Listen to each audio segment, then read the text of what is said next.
지난 24년간 라디오 방송을 이어오고 있는 저희 미주 가톨릭 방송에서 미국 내 코로나 사태로 미주 지역 가톨릭 신자분들을 위한 영상 미사 서비스와 함께 미주 가톨릭 뉴스를 제작해 송출해 드리고 있습니다. 네, 미주 가톨릭 영상 방송 서비스의 지속적인 제작과 송출을 위해 이 방송을 시청하시는 가톨릭 신자분들의 적극적인 후원을 부탁드립니다. 후원은 아래 전화로 문의해 주시면 여러분, 훅고이단이 몸에 좋다는 거 다 아시죠? 항염증, 항암, 항바이러스까지. 훅고이단의 생명은 황산기에 있습니다. 여기 대한민국 전남 완도의 미역과 다시마 추출 안티부이 훅간 훅고이단을 소개해드립니다. 황산기 함량 세계 최고, 훅고이단은 듬뿍 들었고요. 교민 여러분들의 건강에 큰 도움이 될 것입니다. 한의사 훈련팀이 믿고 추천합니다.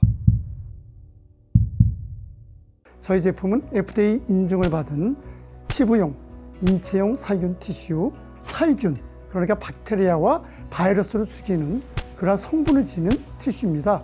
탄성 부직포로서 이거를 잡아당기게 되면은 크기가 거의 2배 가까이 늘어난과 동시에 그 박테리아나 바이러스를 닦아내는 접착률을 30%에서 40%까지 증가시킨 그러한 제품의 특징을 설명드릴 수 있습니다. Want it clean?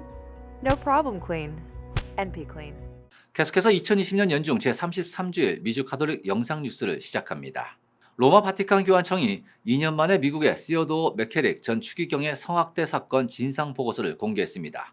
450여 쪽의 보고서에선 은폐 시도는 없었다는 내용을 진실로 담았습니다. 네, 올해 나이 90살로 한때 미국 내 가톨릭계에서 신망이 두터웠던 맥케릭 전 추기경은 지난 1970년대 초 10대 신학생들을 성학대했다는 의혹이 제기돼 지난 2018년 추기경직에서 면직됐습니다. 이어 지난해 초 교회 재판에서 유죄가 선고되면서 사제직마저 박탈당했는데요. 그 이후 맥케리 전 추기경 관련 의혹은 수십 년 전부터 이미 미국 교계 등에서 흘러나왔습니다. 하지만 그는 2000년 워싱턴 DC 대주교로 임명된 데 이어 2001년에는 추기경에 올랐습니다. 이 때문에 교계 안팎에서는 교황청이 관련 의혹을 의도적으로 은폐했다는 주장도 제기됐었는데요. 당시 관련 의혹에 대해 그는 교황 바오로 2세에 개인적으로 서한을 보냈고 이를 해명하기도 했습니다. 하지만 맥케리 전 추기경 관련 의혹은 2005년 즉위한 베네딕토 16세 교황 때에도 제대로 된 진상조사가 이루어지지 않고 있다. 지난 2017년 피해자 가운데 한 명이 이를 폭로하고 나서면서 다시 수면 위로 떠올랐습니다. 이후 2년간의 조사가 이어졌고요. 이제서 바티칸에서 성명을 발표했습니다. 450여 쪽에 달하는 보고서를 보면 당시 워싱턴 주교들이 해당 의혹에 대한 불완전하고 잘못된 정보들을 교황청에 제공해 그 진상을 정확히 파악하기 어려웠다는 점 등을 들어 교황청 차원의 은폐가 있었다는 주장은 왜곡됐음을 강조했습니다. 또한 교황청 사무를 총괄하는 피에르토 파롤린 국무원 총리 역시 이번 보고서의 규모와 그 안에 담긴 문서와 정보 양에서 볼 수 있듯 진실을 추구했으며 관련된 모든 의혹에 답을 하려 했다며 그 진정성을 강조했습니다. 제46대 미국 대통령 선거에서 민주당의 조 바이든 후보가 대통령에 당선됐습니다. 이제 내년 1월 20일 취임하게 되는 바이든은 존 F 케네디 대통령에 이어 미국 역사상 두 번째 가톨릭 신자 대통령이 됩니다. 바이든 대통령 당선인에 대한 가톨릭계의 축하 인사가 이어지고 있습니다. 미국 주교회의 의장인 호세 고메즈 대주교는 11월 7일 성명을 발표하고 조 바이든의 당선을 축하하며 공동선을 위해 대화와 협상에 나설 것을 당부했습니다. 조 바이든은 이번 선거에서 제46대 미국 대통령으로 당선되기에 충분한 득표를 했다면서 고 존 F 케네디 대통령에 이어 가톨릭 신앙을 고백하는 두 번째 대통령이 됐다고 밝혔습니다. 이어 고메즈 대주교는 지금은 우리들의 지도자들이 일치의 정신으로 하나 되어 대화와 협상에 전념해야 할 때라고 강조했습니다.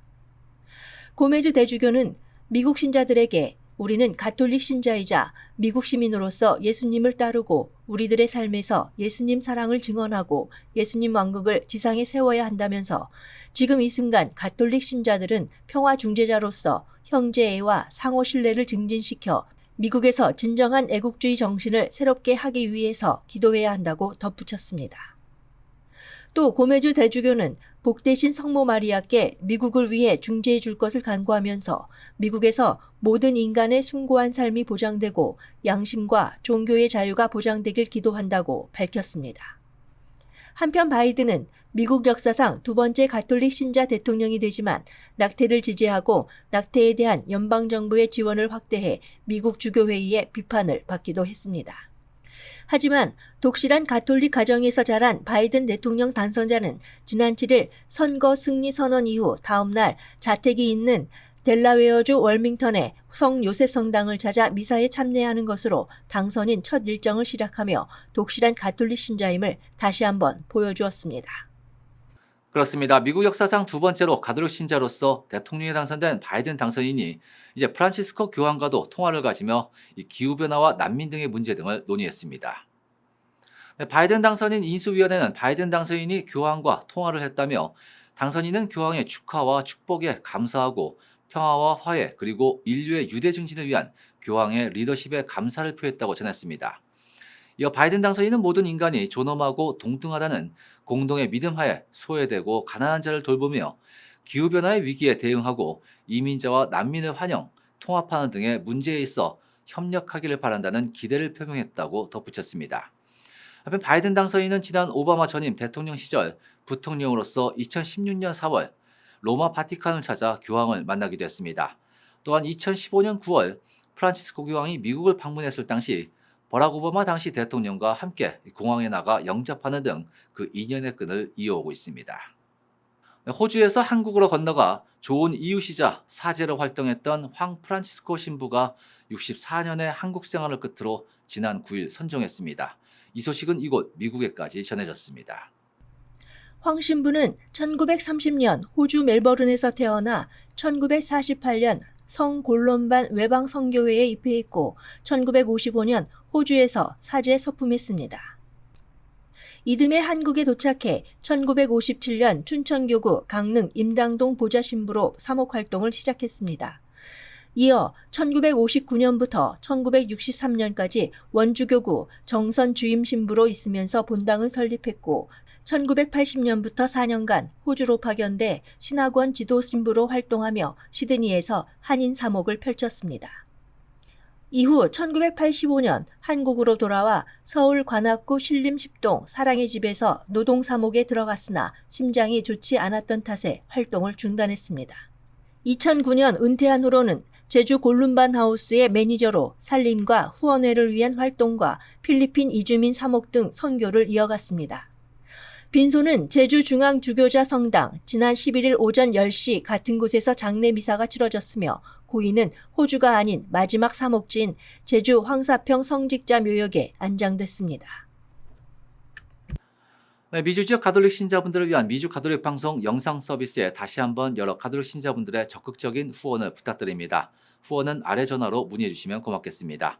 이상으로 미국 전역 공중파와 지상파, IPTV인 티보, 그리고 온디맨드 코리아 등 다양한 채널을 통해 송출되는 USK 뉴스 제작진의 협조로 제작된 2020년 연중 제33주일 미주 가톨릭 영상 뉴스를 마칩니다.